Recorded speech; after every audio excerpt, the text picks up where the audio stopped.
सत्संग की महिमा। एक बार की बात है, एक बहुत बड़ा चोर था।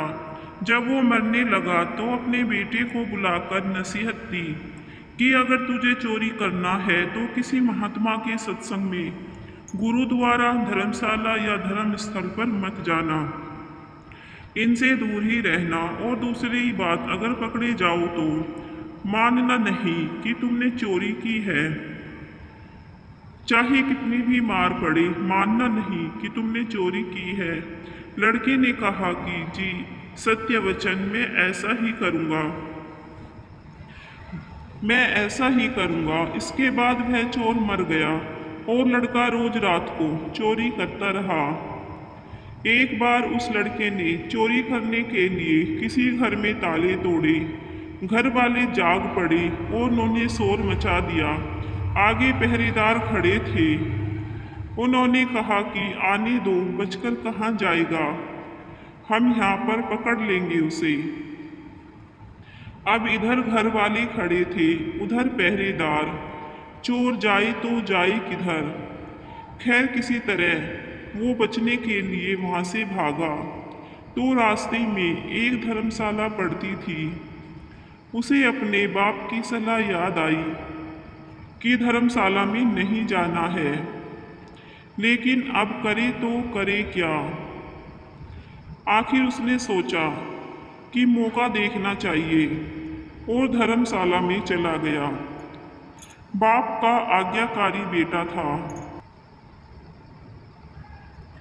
उसने कानों में अपनी दोनों उंगली डाल ली कि सत्संग के वचन कानों में ना पड़ जाए। हमारे पिता ने मना कर रखा है कि सत्संग में नहीं जाना, तो उसने कानों में अपनी दोनों उंगली डाल ली कि सत्संग ना सुन पाए। अब जो हमारा मन होता है, अड़ियल घोड़े की तरह होता है। इसे जिधर से मोड़ो उधर ही जाने लगता है।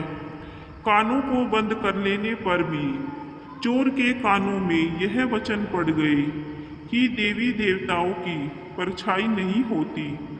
वहाँ पर सत्संग चल रहा था और उसने कान बंद कर रखे थे। फिर भी उसके कान में थोड़ी सी आवाज आई कि देवी देवताओं की परछाई नहीं होती। उसके मन ने कहा कि परछाई हो चाहे ना हो, मुझे क्या। फिर मैंने यह वचन जानबूझकर तो नहीं सुने, अनजाने में सुन लिया।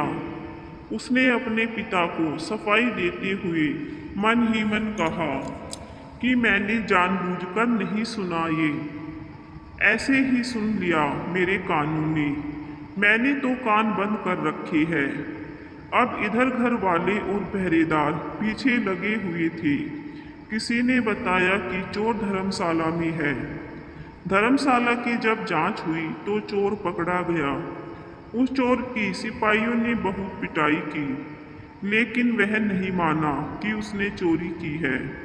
और आपको बता दें कि उस समय यह नियम था कि जब तक मुजरिम अपराध न माने तो सजा नहीं दी जा सकती थी। आखिर उस चोर को राजा के सामने पेश किया गया। वहाँ भी खूब मार पड़ी, लेकिन चोर जो था कि मारने को तैयार ही ना था। उसने अपने पिता से वचन ले रखा था कि कितना भी मार पड़े, मानना नहीं कि हमने चोरी की है। राजा को पता था कि चोर जो होते हैं वो देवी की पूजा करते हैं, देवी की आराधना करते हैं। इसलिए सिपाहियों ने एक ठगनी को सहायता के लिए बुलाया। ठगनी को बुलाया गया, सारी बात बताई गई तो उसने कहा कि मैं मना लूँगी उसे, इससे कहलवा लूँगी कि इसने ही चोरी की है। उस ठगनी ने देवी का एक भेष बनाया, 2 नकली बाहें लगाई, चारों हाथों में चारों मसाले जलाई और नकली शेर की सवारी की। चूंकि वह सिपाहियों के साथ मिली हुई थी, इसलिए जब वो आई तो उसकी हिदायत के मुताबिक जेल के दरवाजे कड़क कड़क कर खुल गए। पहले से सब तय कर रखा था कि देवी जब आए जेल में सारे दरवाजे अपने आप खुलते जाए। ऐसा ही हुआ।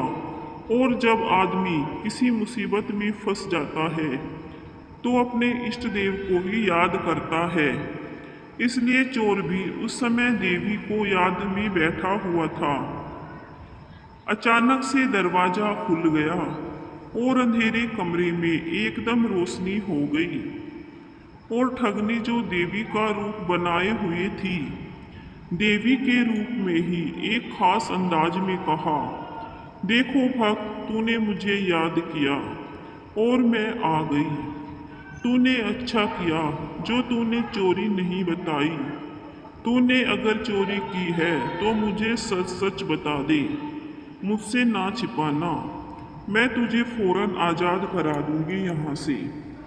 चोर देवी का भक्त था।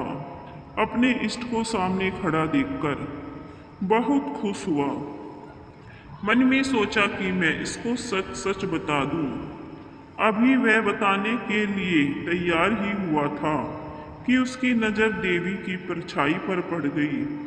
उसको फौरन सत्संग का वचन याद आ गया कि देवी की परछाई नहीं होती। उसने देखा कि इसकी तो परछाई है। समझ गया कि यह देवी नहीं, हमारे साथ छल हुआ है। यह सोचकर वह रुक गया और बोला कि माँ, मैंने चोरी नहीं की है। अगर मैंने चोरी की होती तो क्या आपको पता ना होता? आप तो सर्वव्यापी है, आप तो सब जानती है। अगर मैंने चोरी की होती तो आपको तो पता होता ही। मैंने कोई चोरी नहीं की है। अब ठगनी के कहने पर जेल के बाहर बैठे सिपाही चोर और ठगनी की बातचीत सुन रहे थे। उनको और ठगनी को विश्वास हो गया कि यह चोर नहीं है। अगले ही दिन उन्होंने राजा से कह दिया कि यह चोर नहीं है और फिर राजा ने उसको आज़ाद कर दिया। जब चोर आज़ाद हुआ तो सोचने लगा कि जब सत्संग का एक वचन सुना तो जेल से छूट गया। अगर सारी उम्र सुनूं तो पता नहीं क्या क्या मिले मुझे। जब यह ख्याल आया तो रोज सत्संग में जाने लगा। वह चोर किसी पूर्ण महात्मा की शरण ले ली और चोरी करना हमेशा के लिए छोड़ दिया और वह एक महात्मा बन गया। इसलिए कहते हैं कि सत्संग के बराबर न गंगा है न यमुना है और ना ही कोई अन्य तीर्थ है। कलयुग में सत्संग ही सबसे बड़ा तीर्थ है। इसलिए आपसे हमारी विनती है कि सत्संग में हमेशा जाए और जाते रहे। वीडियो अगर पसंद आया हो तो वीडियो को लाइक और चैनल को सब्सक्राइब करें और अपने दोस्तों के साथ शेयर करें। धन्यवाद।